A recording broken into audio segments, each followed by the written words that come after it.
TV, o programa da Revista em Evidência na RDC TV. Muito boa noite a todos, estamos no ar com mais uma edição do nosso programa Em Evidência na TV, aqui nos canais 24 e 524 da NET. A partir de agora, convidados que impactam e que fazem a diferença aí na sua vida. Nós estamos aqui na TV dos Gaúchos, em nome de Kaiser Mac Simers, o Sindicato Médico do Rio Grande do Sul, Instituto Masper e Masper Assessoria. Você nos acompanha pelos canais 24 e 524 da NET, você também pode nos acompanhar pelas redes sociais, lá no nosso YouTube, o nosso canal no YouTube, Revista em Evidência. Também no nosso Instagram, @RDCTV, @Revista em Evidência, ou no meu Instagram, que é o @voltaire.santos. Por lá, a gente troca ideias, sugestões de convidados e interage também sobre o programa. Nosso convidado de hoje é uma das maiores referências quando o assunto é negritude, igualdade, política social e carnaval.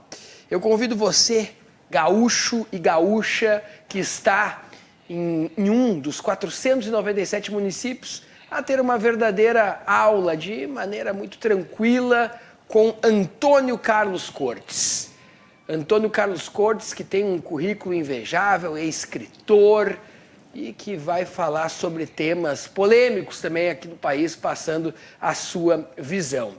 E eu já começo, doutor Cortes, justamente com uma pergunta eu quero provocar. Eu vou provocar hoje aqui na RDC TV. E começo com uma pergunta. Eu que já fui colega do Cortes em outras emissoras, na Rádio Gaúcha, aqui em Porto Alegre, fizemos cobertura de carnaval, conheço bem o intelecto elevado do nosso Cortes. E começo provocando com uma pergunta. Existe branco nesse país? Existe branco nesse Brasil, nesse Rio Grande do Sul, Cortes? Boa noite, seja bem-vindo ao nosso programa aqui na RDC TV. Boa noite, Voltaire. É um prazer imenso estar contigo aqui, esse reencontro. A gente que tinha tanta afinidade nos meios de comunicação por onde a gente atuou, embora com algumas divergências, mas em benefício da cultura, em benefício do ouvinte, do telespectador. Eu respondo da seguinte forma.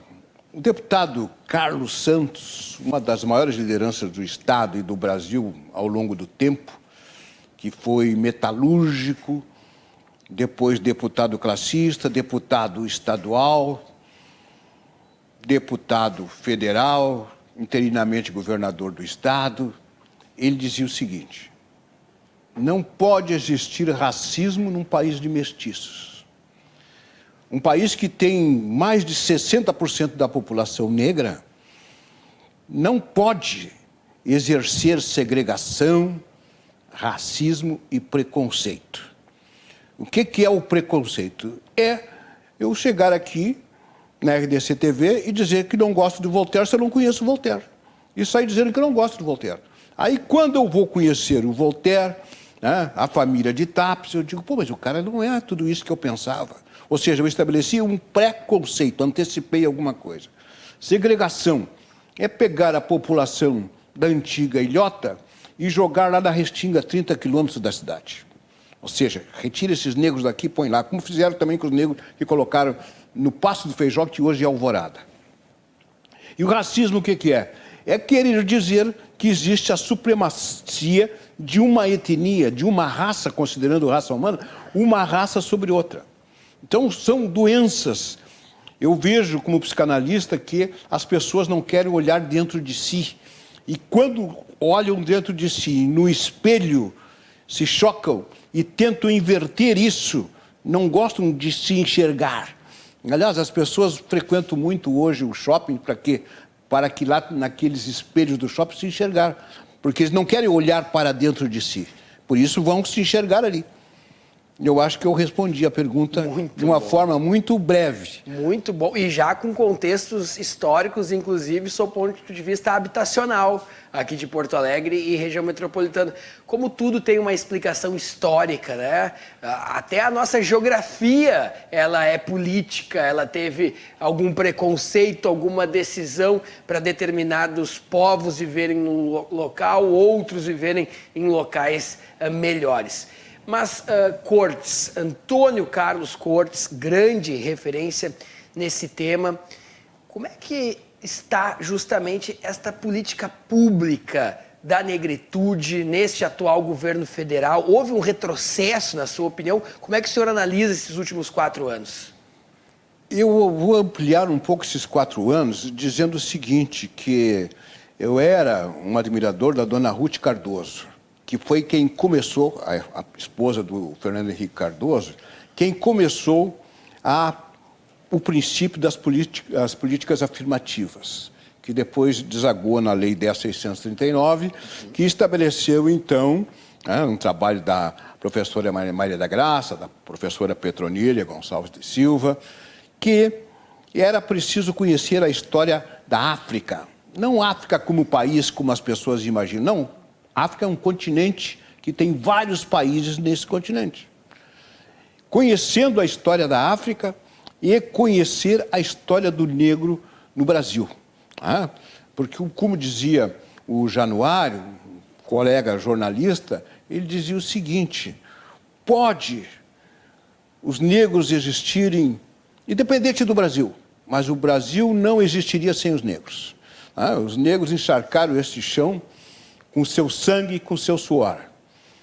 Teve um período lá no início do Brasil que o negro estava presente na agricultura, na cana-de-açúcar, no café, que era o que garantia exportações brasileiras da existência do Estado brasileiro.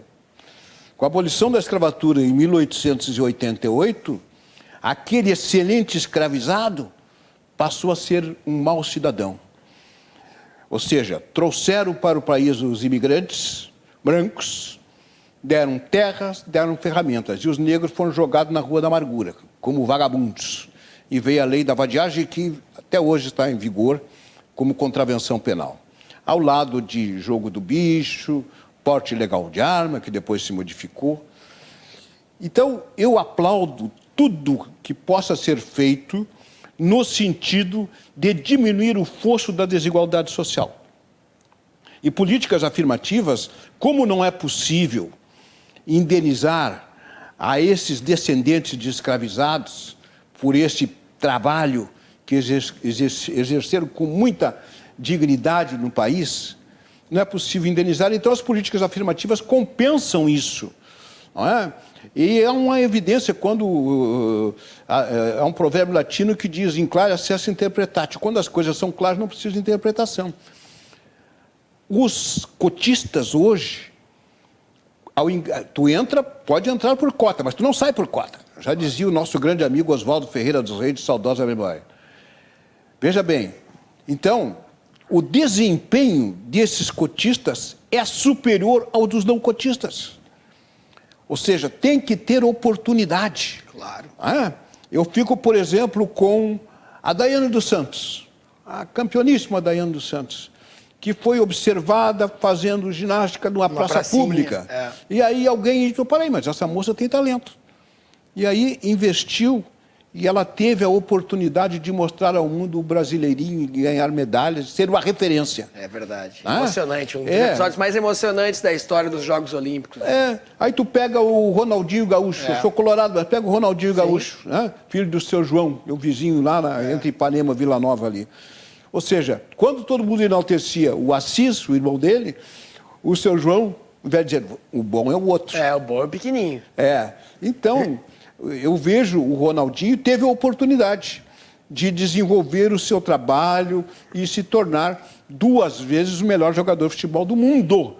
E eu digo, sem sombra de dúvida, Voltaire, depois de Pelé e Garrincha, o maior jogador de futebol brasileiro é Ronaldinho Gaúcho. Com certeza. Eu não tive a oportunidade de ver jogar meu pai dizia que era o Tesourinha, o craque melhoral, mas eu não tive a oportunidade de ver jogar.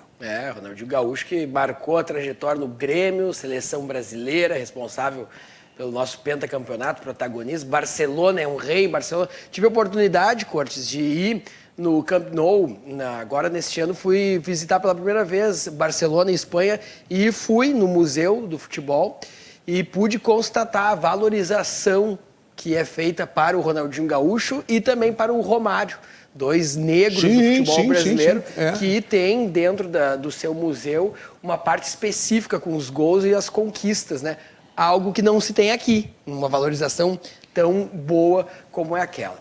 Antônio Carlos Cortes, uma referência também no carnaval, na festa popular. Nós estamos tendo um governo federal e, especialmente depois da pandemia, com um enfraquecimento de verbas e políticas que fomentam a indústria criativa, o carnaval, mas especialmente as festas populares. Como é que o senhor tem analisado isso atualmente? Eu observo da seguinte forma: eu, por 10 anos, fui do Conselho Estadual de Cultura, onde eu tive a oportunidade de ser presidente 2 vezes.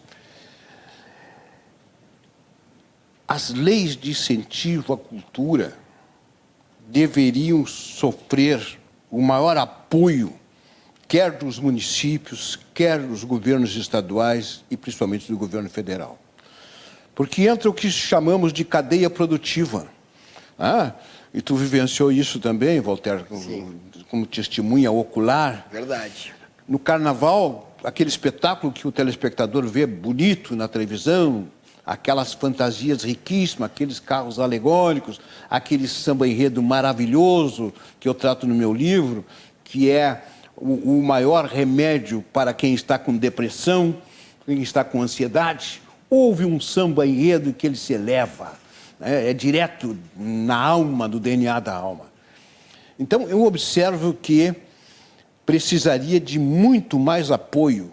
Se tivesse apoio à cultura como um todo, mas eu fico na do carnaval, por exemplo, com certeza teriam menos pessoas doentes, notadamente as doenças decorrentes da mente, doenças mentais.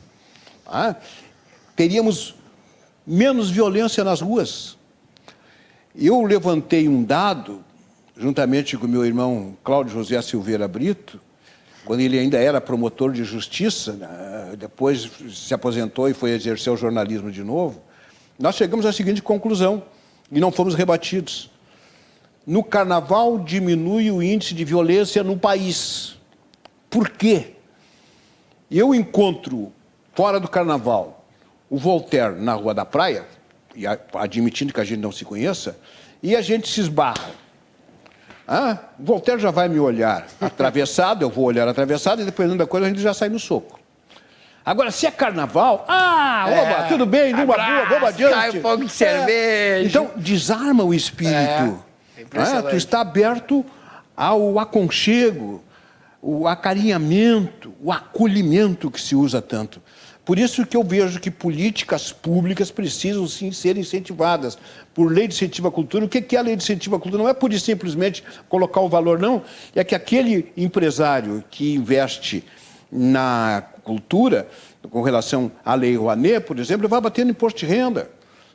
Se ele for investir na lei de incentivo à cultura, na LIC, que aqui no governo do Estado tem funcionado muito bem, eu vivenciei isso dentro do Conselho e vejo hoje com a secretária Beatriz um ótimo trabalho, o ex-secretário Vitor Hugo também, ótimo trabalho, conscientes disso. O empresário que investe ali vai deduzir no ICM. Isso tem um retorno direto daquela cadeia produtiva que eu mencionei. Porque lá naquele carnaval tem a costureira, tem o marceneiro, tem o ferreiro, tem uma série de pessoas que estão trabalhando naquilo ali. Tem o bilheteiro, tem o cuidador de carro, tem a própria Polícia Militar do Estado, que lamentavelmente tem uma defasagem tão grande. Na época que o Colares era governador, os policiais militares eram 35 mil no Estado hoje. Hoje, sabe quanto tem? 18 mil. E se defende hoje em dia a prática. Eu participei de uma audiência pública na Assembleia Legislativa quanto ao uso de colete com câmeras para benefício do cidadão, mas também do próprio brigadiano, daquele que pode ocorrer algum exagero. Está tudo registrado ali. Aquele crime de São Gabriel com certeza não teria ocorrido se não tivesse, se tivesse câmeras. O símbolo disso que a gente está falando agora, desse projeto, é o que lamentavelmente aconteceu em São Gabriel. A perda desse menino, que foge totalmente da curva, né? Mas a violência sofrida por esse menino que estava em outra cidade, Olha, uma tragédia assim que acaba conosco, né? Sim, e veja bem, e não é só aqui. Aquele caso lá no norte, daquele cidadão que foi colocado no camburão e jogaram um gás lacrimogêneo dentro do camburão. Isso é assassinato. Eu fui professor na academia de polícia durante um tempo e falava nisso. Eu perguntava para os meus alunos, o que vocês imaginam na hierarquia? Não, na hierarquia vem o coronel, vem o capitão e tal, vem o sargento, o subtenente, o cabo. Eu digo sim. E aí o soldado. E o soldado, não, daí vem o cidadão. Eu digo, não, pelo contrário. O cidadão é que está no cume, na ponta dessa pirâmide. Ele merece todo o respeito. E incrivelmente, Voltaire, depois eu, como advogado criminalista, muitas vezes encontrava policiais militares e até agentes penitenciários que frequentavam o mesmo curso e diziam, olha, professor, quando eu cheguei para exercer a minha atividade depois que saí da academia, o que eu ouvia? Esquece tudo que tu aprendeu lá na academia, agora nós vamos te mostrar o que é o real. Ou seja, tem que existir uma conscientização desde a base. Esses crimes, se tivesse uma boa formação, e que haja um serviço de inteligência fiscalizando, um serviço de ouvidoria que funcione, um serviço de corregedoria que funcione, que não seja corporativa. Isso é detestável e eu bato sempre nessa tecla. Tem que investir nesses parâmetros que eu cito aqui. Sabe que a gente fica um pouco nostálgico, até fico emocionado ao ouvir a voz do Antônio Carlos Cortes, porque quantas madrugadas eu liguei para o doutor Antônio Carlos Cortes. Não sei se o doutor ainda tem telefone residencial, mas ligava para o telefone residencial para ter uma chamada com mais qualidade e colocava o doutor Antônio Carlos Cortes para explanar assuntos tão delicados e aquela madrugada passava mais rápida, com tanto conhecimento e que bom a gente poder estar ouvindo como o doutor Antônio Carlos Cortes realmente consegue decifrar de maneira muito clara, com um vocabulário muito claro e objetivo, a situação social do nosso país, histórica dos nossos gaúchos. Nós vamos fazer um rápido intervalo, daqui a pouco tem mais doutor Antônio Carlos Cortes, mais análise, vamos falar muito mais também sobre os seus desafios. Quero só relembrar que nós estamos aqui com a força de Kaisermac, Simers, o Sindicato Médico do Rio Grande do Sul, Instituto Masper e Masper Assessoria. Vai um grande abraço ao nosso parceiro, sempre comentarista, Milton Matana, grande referência em assessoria tributária. E lembrando que você está nos acompanhando aqui nos canais 24 524 da NET, também nas nossas redes sociais, no Instagram é @RDCTV ou @Revista em Evidência, @Voltaire.Santos. E essa entrevista, assim que ela entrar na noite de sábado, às 19 horas na RDC TV, na noite de domingo, às 19 horas na RDC TV, ou depois do seu almoço, à 1 da tarde, já ela entra também no YouTube para que o mundo inteiro possa ver no nosso canal do YouTube Revista em Evidência. Rápido intervalo, daqui a pouco tem mais Antônio Carlos Cortes aqui no nosso programa na TV dos Gaúchos, canais 24 524 da NET, em Evidência na TV. A gente já volta. Em Evidência na TV, o programa da Revista em Evidência na RDC TV. A Kaisermac é referência de bom atendimento e eficiência no mercado de peças para equipamentos rodoviários. Tem como foco a qualidade dos produtos, o atendimento aos clientes e agilidade na entrega. A empresa possui 27 anos de experiência no fornecimento de peças, sempre buscando atender a todos de maneira ágil e eficaz. Devido à qualificação de todo o processo, ela atua em mais de 250 municípios do Rio Grande do Sul. Hoje, a Kaisermac é uma das maiores empresas do segmento, expandindo sua atuação para além do estado.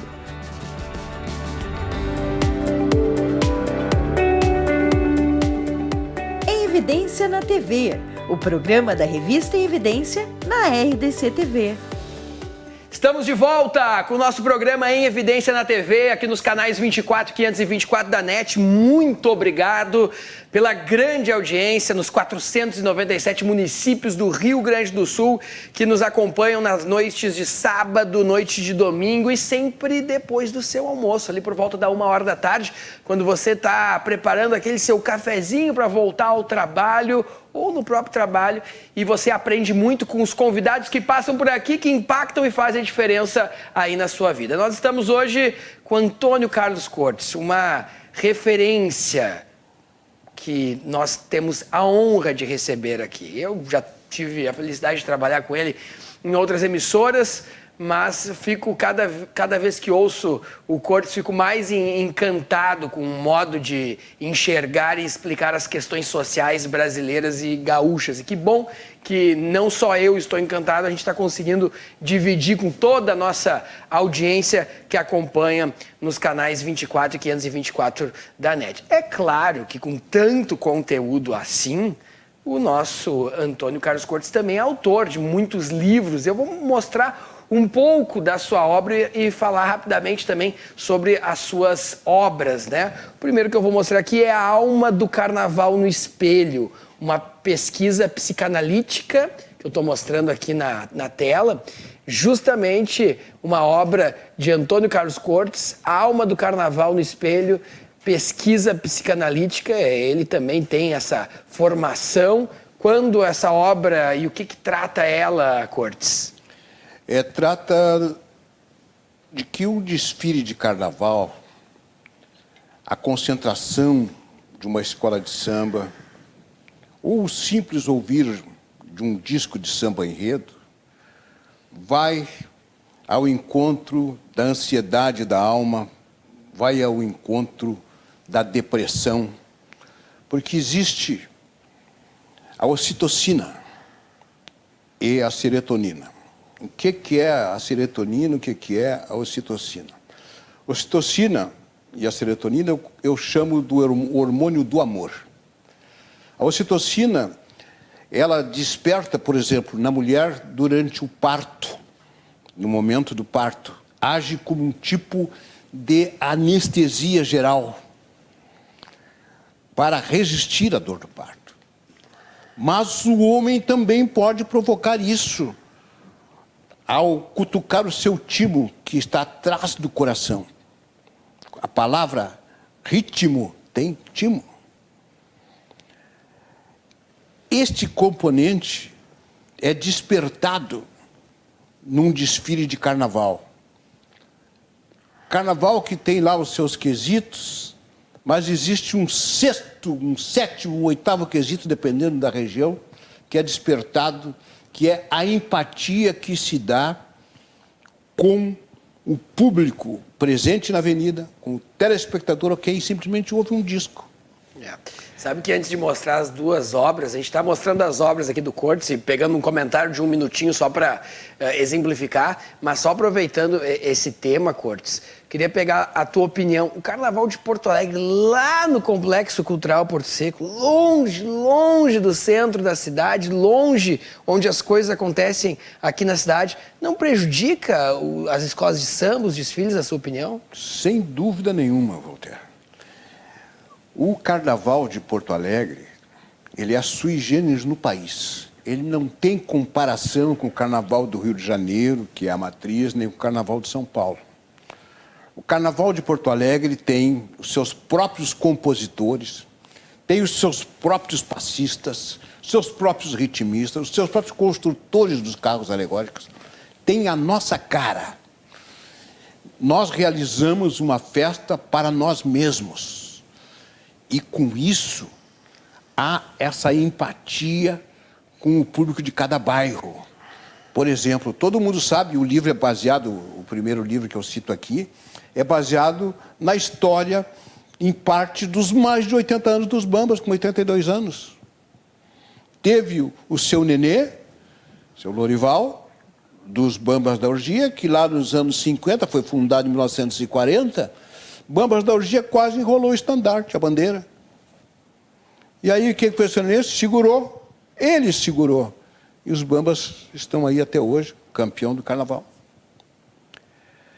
Se formos examinar uma academia de samba praiana, ela tem a ver com o Giba-Giba, a comunidade de Pelotas, que junto com a comunidade do Carnaval de Rio Grande, foi o berço da praiana, que colocou o Carnaval espetáculo, alas, o luxo.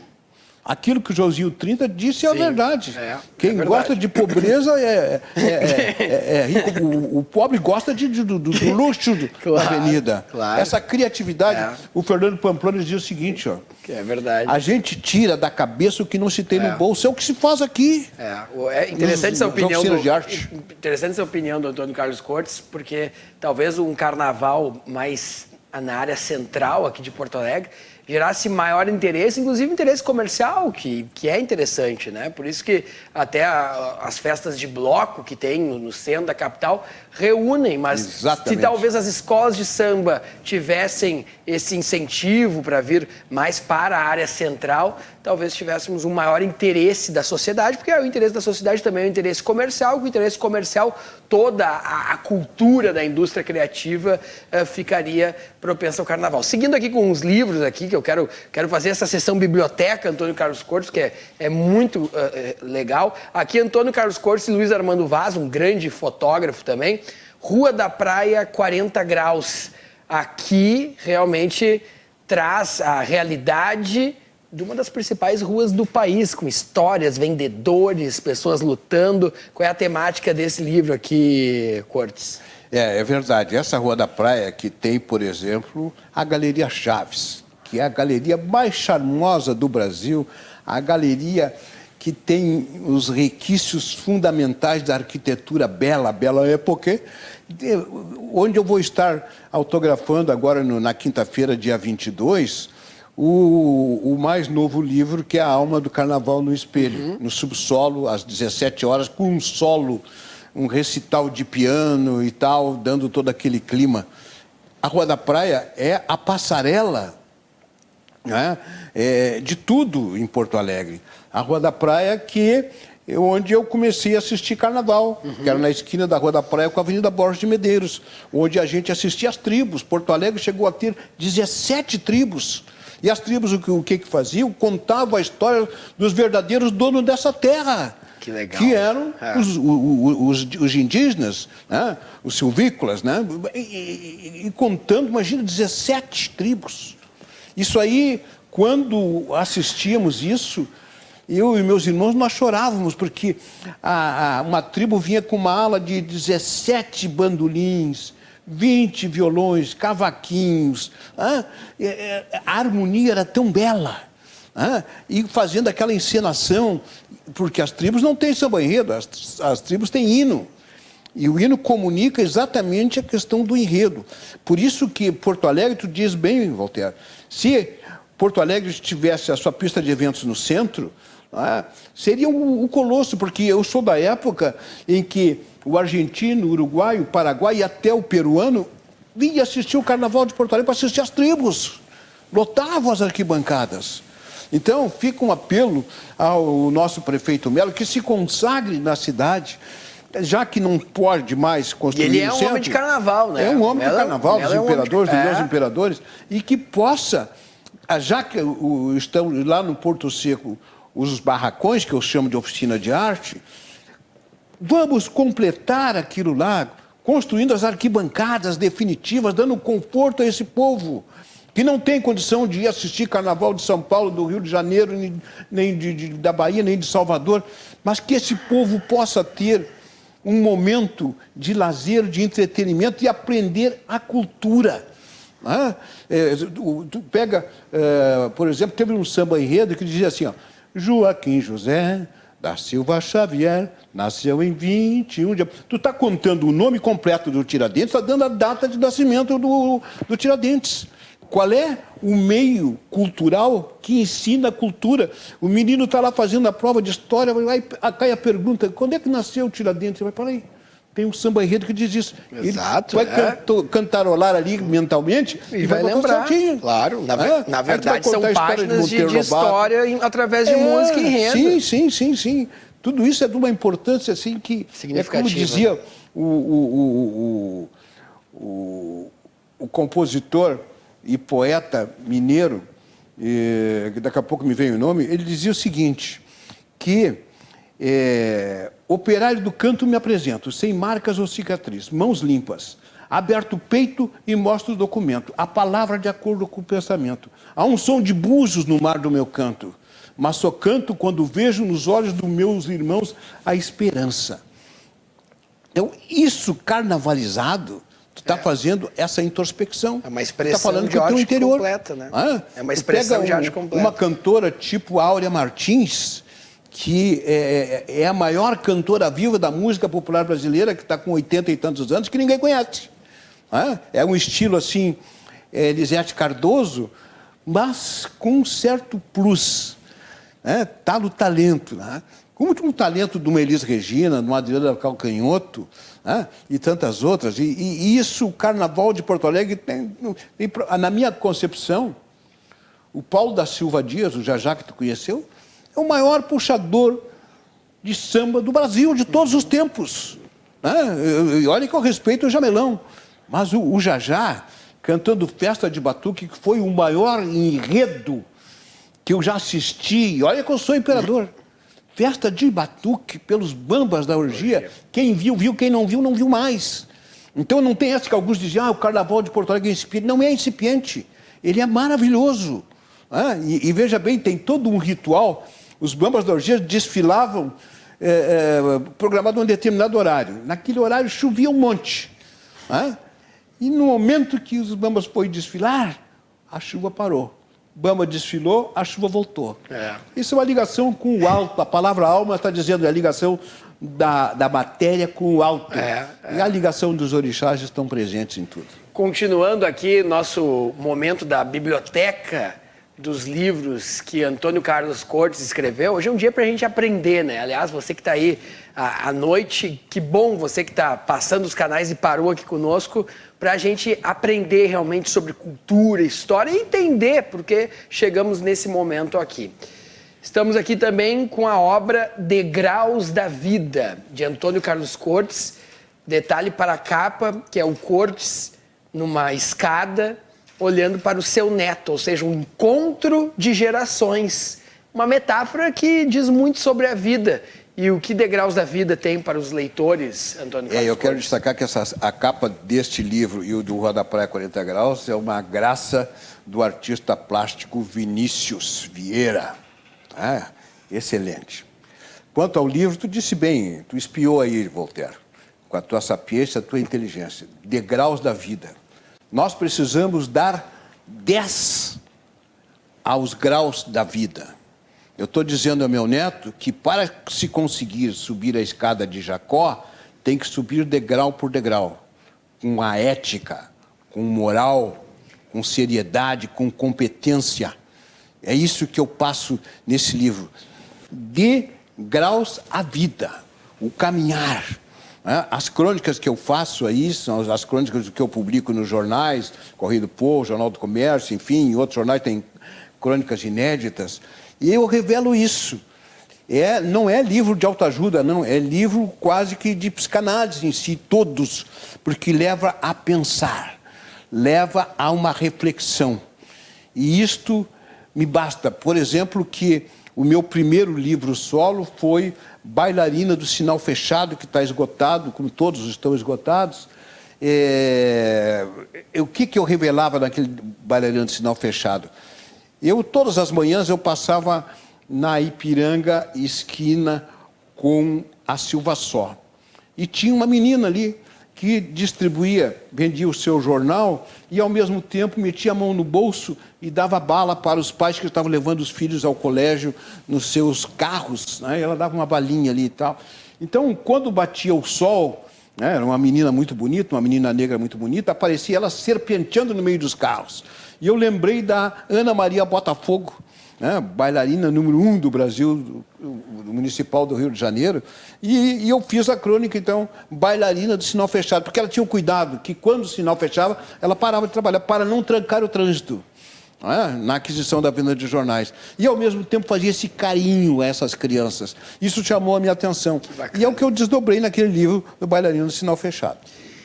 Antônio Carlos Cortes, nosso convidado de hoje. Antônio Carlos Cortes dando uma verdadeira aula e também nos inspirando através da sua obra. A gente fez questão de fazer esse momento enciclopédia, momento da biblioteca do Cortes. Claro que não é a biblioteca dele, mas pelo menos é a biblioteca de algumas obras publicadas, algumas memórias e experiências que estão retratadas aqui nos livros. Nós estamos aqui para Kaiser Max, Simers, Sindicato Médico do Rio Grande do Sul, Instituto Masper e Masper Assessoria. Muito obrigado a você que está nos acompanhando nos canais 24, 524 da NET, no Instagram é @RDCTV, @Revista em Evidência, @Voltaire.Santos, no YouTube é Revista em Evidência. O nosso período de escravidão, ele traz muitas histórias, mitos, verdades e dívidas que a gente precisa debater aqui.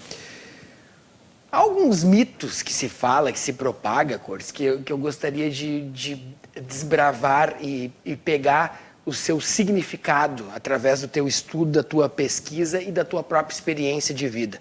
Um deles é o mito de que os escravos lá na Argentina teriam sido devolvidos à África, né? Se falava essa ideia. O que de fato aconteceu ali na América do Sul, aqui na América do Sul, ali na Argentina? Eu vejo o seguinte, essa questão dos mitos, né? Assim como existe o mito da sexualidade maior do homem negro, não tem nada, isso é bobagem. E que se propaga uma mentira repetida, muitas vezes acaba sendo, na visão de alguns, verdades, e não são. O Brasil tem 60% de negros. E tinha muito mais. A quantidade de negros que chegaram lá no Cais Valongo, no Rio de Janeiro, que é outro momento que cabe comentar, mas vou deixar para outra hora, chegaram mais de 5 milhões de escravizados a bordo de campos de concentração flutuantes, que eram os navios negreiros. E que se espalharam por esse país todo aí na escravização. O momento no Rio Grande do Sul, nós negros somos hoje em torno de 20%.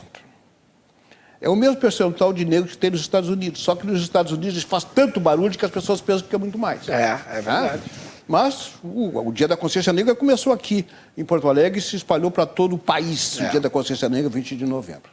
Então, desses 20% dos negros do Rio Grande do Sul, e a abolição da escravatura aqui foi antes da abolição de 1888 no país, 7 anos antes, mas tiveram que trabalhar para pagar esses 7 anos, já tinha essa coisa de comparação. Esse percentual de 20%, alguns que não queriam se suicidar, é uma coisa que nunca foi abordada também, existia um grande número de suicídios de negros que não aguentavam mais aquele sofrimento e se suicidaram. Nas charqueadas de Pelotas, no Ninho de Cândido, na cultura aqui, tal a crueldade com que sofriam. Então, alguns fugiam na fronteira para o Uruguai, hoje, e são cerca de 5% no Uruguai. O mesmo acontecia na Argentina, onde são 3%. Ora, não é lógico que fosse pegar esses 3% ou 5% do Uruguai e colocar tudo no navio e mandar embora. Não iam gastar com isso. E dizer, não, mas que é isso? Eles são semoventes. Para nós aqui, são mão de obra barata, gratuita. Não fecha essa história. Eu vejo, posso estar errado, mas eu vejo como um mito. Um mito, não tem essa coisa. Tanto que o próprio argentino chama-nos de os macaquitos, mas não é só os negros que ele chama de macaquitos, ele chama os brasileiros como os macaquitos. Tal, vamos dizer assim, uma palavra mais branda, a antipatia que ele tem pelos brasileiros, essa rivalidade que existe. Existe. E aquela coisa que os argentinos têm, me desculpe, os meus amigos argentinos telespectadores têm, de que eles tinham uma cultura europeia. Que Buenos Aires é da Europa. Não tem essa, está aí a realidade de hoje. Pode se enganar. E até um momento de descontração, dizem que em dia de chuva, de temporal, de trovoada, o argentino põe a roupa mais bonita que tem e sai para a rua, porque ele diz o seguinte: Deus está me fotografando. É. Eles diziam mais que o Maradona, que era um grande jogador, então, o Maradona é o maior jogador de futebol de todos os tempos e um dos melhores da Argentina. Um dos melhores. Então, essa coisa assim, isso, me desculpem, mas é com o sentido de mostrar essa rivalidade que tem e que nós também, brasileiros, fizemos com os argentinos fazem conosco. Ah, então, existe essa rivalidade. Então, não existe, na minha ótica, desses anos que eu tenho de janela, que pudesse pegar e colocar. O filme do Lázaro Ramos, o Medida Provisória, faz como uma metáfora contando que esse seria o sonho, porque queriam ter um país aqui só de brancos. Né? Mas eu pergunto, se fosse um país só de brancos, onde é que estaria a cultura, a agricultura desse país? Ah, porque o negro conhecia arquitetura, conhecia astronomia, construía... por exemplo, aí eu vou desfazer um mito aqui, hein? A construção em Chaimel, aquela de barro com madeira entrelaçada, que é tida como dos alemães, notadamente na região alemã, especialmente em Santa Catarina, especialmente em Florianópolis, não é cultura alemã coisa nenhuma. É cultura negra de países africanos que construiu com barro e madeira ali. Ah? Então, isso não existe, isso é mito. E que se apropriaram dessa cultura. E por isso, Voltaire, eu vejo que essa injustiça que se pratica com o negro teria que ser buscado na sua cultura para emprestar um pouco mais a esse país. O Toynbee, que era um dos grandes sociólogos americanos, veio assistir o Carnaval do Rio de Janeiro. Sim. E aí, ao assistir o Carnaval do Rio de Janeiro, aquela concentração, assistiu o espetáculo, ficou maravilhado. Aí, em entrevista, ele disse o seguinte: olha, se pegarem esses negros que constroem esse carnaval aqui e colocarem eles na NASA, em menos de 5 anos eles colocam o homem na Lua. Uhum. Agora, se eu pego os técnicos da NASA e coloco aqui para armar esse desfile maravilhoso de escola de samba, eles vão ficar a vida toda e não vão conseguir nunca. Então, o que ele quis dizer com isso? Essa criatividade, esse talento do povo negro, o Brasil desperdiça com bobagens de preconceito, de racismo e de segregação. É verdade. Nós estamos chegando, Antônio Carlos Cortes, aos momentos finais do programa. Esse é um programa que poderia durar a noite inteira, de tantas histórias, né? Por isso que o Cortes sempre ocupou espaço, muitas vezes durante a noite e a madrugada, que é quando se consegue espichar mais as contextualizações necessárias. Nas tuas considerações finais, Cortes, gostaria que o senhor falasse a importância das cotas, que muitas vezes é usado pelos partidos políticos como uma moeda, né? uma figura para eleger ou não, a favor ou contra as cotas, mas gostaria, nas tuas declarações finais, nos 2 minutinhos que a gente tem contigo, de que o senhor falasse sobre as cotas aqui no país. As cotas é uma ferramenta que o Brasil deveria se servir mais, não só para diminuir o fosso da desigualdade social, mas também para buscar oportunidades a esse talento que eu mencionei antes. As cotas são, de uma forma... Eu vou citar um exemplo aqui, me desculpe a jactância. Eu desenvolvi um programa, um tempo... nos anos 80, na Rádio Farroupilha, chamado Farroupilha Escola de Samba. Programa líder de audiência no horário, e que eu buscava fazer isso que a gente está fazendo aqui, faz de conta que eu estou no Farroupilha Escola de Samba. Sempre, ao tocar uma determinada música, eu citava o compositor, coisa que não se cita, até hoje não se cita. E contava a história daquela música. Sim. Contextualizava ela, isso, né? Trazia para a realidade. Tu não consegue convencer ninguém se tu não estiver 100% convencido. Então, as cotas vieram para ficar e para diminuir a desigualdade social. Os Estados Unidos aplicaram as cotas, o governo Kennedy. E se tu for examinar o generalato norte-americano, tu tem uma série de negros. Se for examinar as câmaras municipais, hoje no Brasil, tu não encontra praticamente negros. A Assembleia Legislativa tu não encontra negros, no Legislativo tu não encontra negros. Não temos deputados, no Executivo, negros, no Senado né? tu não encontra negros. Por quê? Os partidos políticos são racistas, sim. Todos. Ou seja, eles têm medo de sombra. Eles têm medo de que um negro, ao ser candidato dentro de um tempo hábil para que possa desenvolver um trabalho, ele vai se eleger. E veja bem,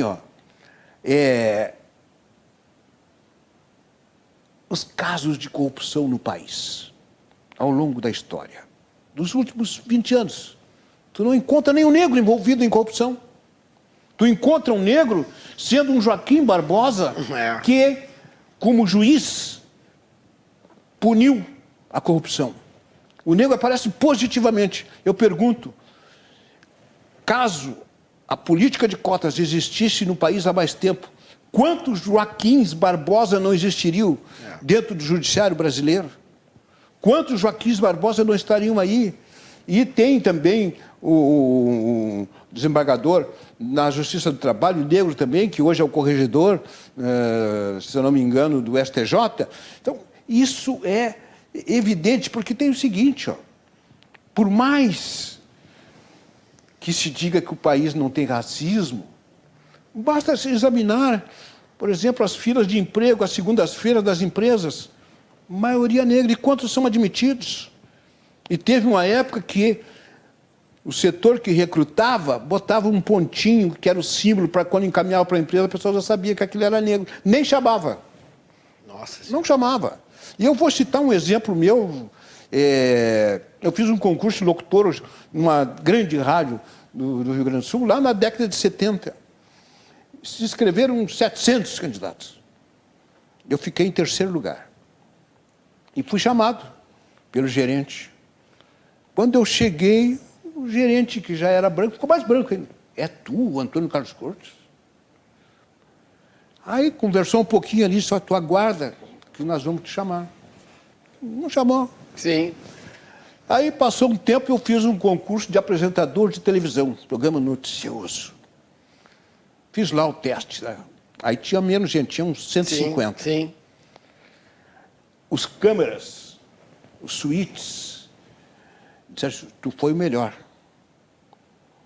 Fui cumprimentado pelo gerente de programação na saída, aguarda a chamada. Não chamou. Tá e aí eu fui saber depois por um suíte, meu amigo, que ele disse que o meu cabelo era muito grande, eu usava um Black Power. Eu sequer fui chamado para perguntar se eu concordaria em cortar o cabelo ou baixar um pouco o meu Black Power. Então, esses exemplos, eu estou citando meu cabelo, quantos acontece exatamente isso? Que é o racismo estrutural, né? Estrutural, realmente. Antônio Carlos Cortes foi nosso convidado de hoje, essa verdadeira aula. Eu fico feliz porque, além de passar na RDC TV, nos canais 24 e 524 da NET, já no próximo sábado, domingo e à 13h, essa entrevista fica eternizada no YouTube, para todo mundo poder acessar, no WhatsApp, poder mandar o link para todo mundo que quiser ver esse recorte histórico com o Antônio Carlos Cortes na nossa página no YouTube, Revista em Evidência. Agradeço aqui ao Antônio Carlos Cortes, muito obrigado, até uma próxima. Obrigado, eu que agradeço. Esse é um até breve, foi muito bom rever o amigo, tenho certeza que estaremos em outros espaços em breve aí, Cortes. Muito obrigado a todos. Kaiser Max, Simer, Sindicato Médico do Rio Grande do Sul, Instituto Masper e Masper Assessoria. Nosso Instagram, @em Evidência na TV, @RDCTV e @Voltaire.Santos.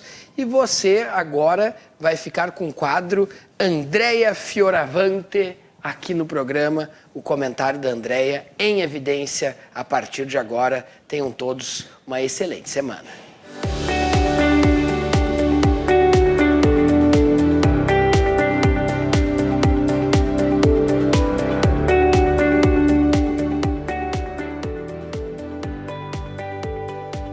Patrocínio Kaiser Mac Equipamentos, Instituto Masper e Masper Assessoria, Olá, amigos e amigas do programa Em Evidência na TV.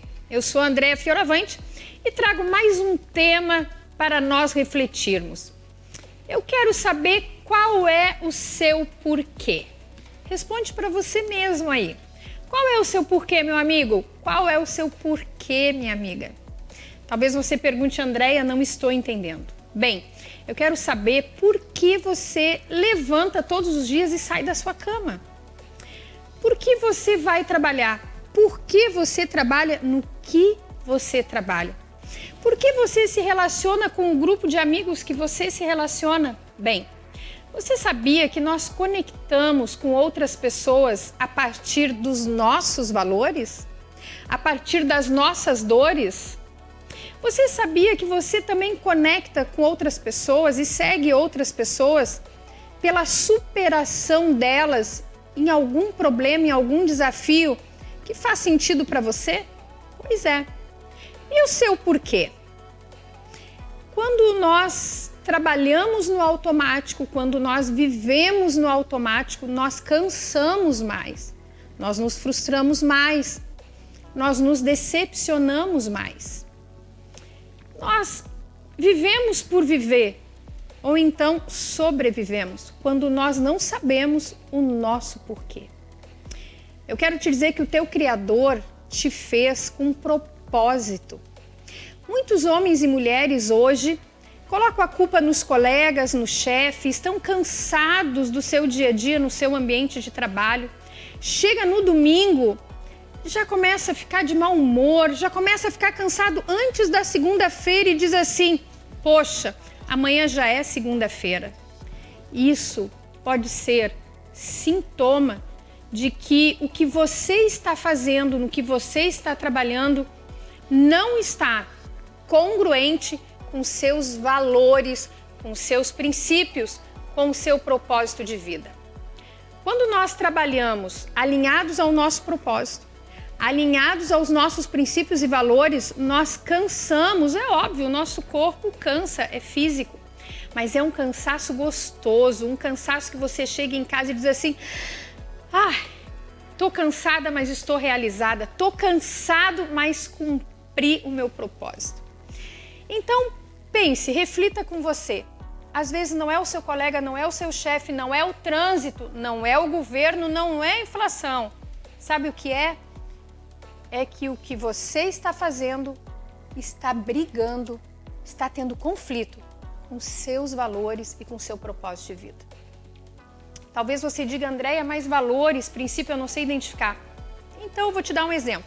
Eu vou compartilhar com você 3 valores importantíssimos para mim.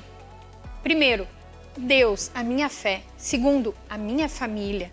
Terceiro, liberdade. Então, quais são os teus valores? Compartilha comigo.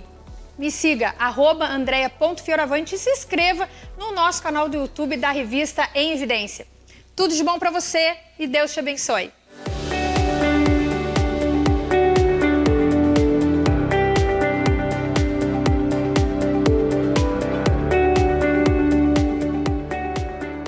Comentário em Evidência. Patrocínio Kaisermac Equipamentos. Instituto Masper e Masper Assessoria. No programa de hoje a gente vai falar sobre a importância dos assessores, tanto nas empresas quanto nos municípios, no estado ou na União. A importância das pessoas que detêm o conhecimento específico. Então, quando você assume uma empresa, você vai administrar uma empresa, você tem uma noção daquilo que é o teu negócio. Mas você pode não ter noções exatas de contabilidade. Qual é o melhor regime tributário para a tua empresa? É melhor eu ser Simples Nacional, geral, lucro presumido, lucro real. Então, este regime tributário, um especialista pode dizer para a tua empresa. Você não é especialista em direito trabalhista. Então, ter um especialista em direito do trabalho, de como fazer o contrato corretamente, qual a melhor forma de contratar, qual é o período que você tem na tua empresa que você necessita de trabalho e como contratar as pessoas para lá no futuro você não ter uma demanda trabalhista. Então, ter um especialista nesta área não significa que você precise ter e pagar todo mês alguém para estar ali contigo, mas sim para dar a diretriz inicial em temas específicos, onde o investidor não necessariamente tem todo o seu conhecimento. Nas prefeituras, de um modo geral, o que nós temos?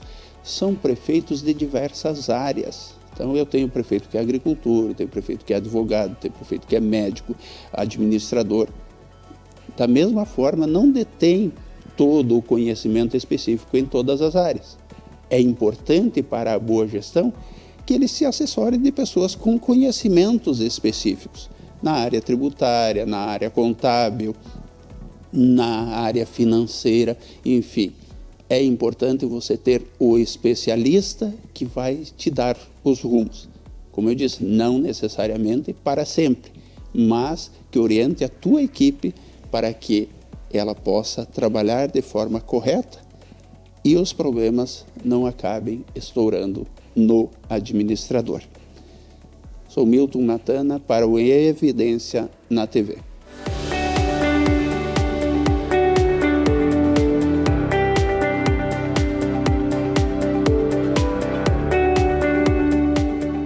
Evidência na TV, o programa da revista Evidência na RDC TV.